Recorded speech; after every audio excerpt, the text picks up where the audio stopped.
బాపట్ల జిల్లా రేపల్లెలో మాజీ మంత్రి ముద్రగడ పద్మనాభం సంస్మరణ సభ నిర్వహించారు. ఈ కార్యక్రమంలో కాపు నేతలు అంబటి రాంబాబు, తోట త్రిమూర్తులు పాల్గొని ముద్రగడ చిత్రపటానికి పూలమాలలు వేసి నివాళులు అర్పించారు. ముద్రగడ ప్రత్యేక స్వభావం కలిగిన అరుదైన నాయకుడని, కాపు సమాజం కోసం ఎన్నో ఉద్యమాలు, పోరాటాలు చేశారని అంబటి రాంబాబు కొనియాడారు.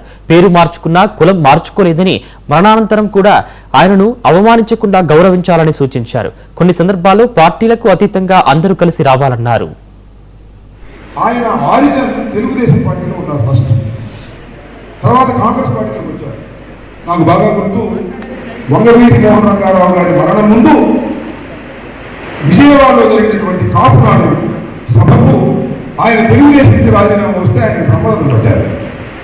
ముద్రగడ పద్మనాభం గారు రావడం, వంగవీటి మోహన్ రంగారావు గారు ఏమో జైల్లో ఉన్నారు. అది చాలా పెద్ద సమావేశం, తునిలాగా చాలా పెద్ద సమావేశం, చరిత్రలో నిలిచిపోయేటటువంటి కాపుల సమావేశం. ఆ తర్వాత అనేక రాజకీయ పరిణామాలు జరిగే రాష్ట్రంలో మీ అందరికీ తెలుసు.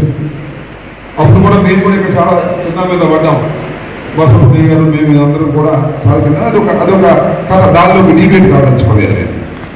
ఆ రోజు నుంచి ముద్రగడ పద్మనాభం గారు రాజకీయాల్లో కులకోణాన్ని ప్రవేశపెట్టి కులానికి న్యాయం చేయాలి అని అనేక పోరాటాలు చేశారు. కొన్ని పోరాటాల్లో ఆయన విజయాలు సాధించారు, కొన్ని పోరాటాల్లో విజయాలు సాధించలేదు.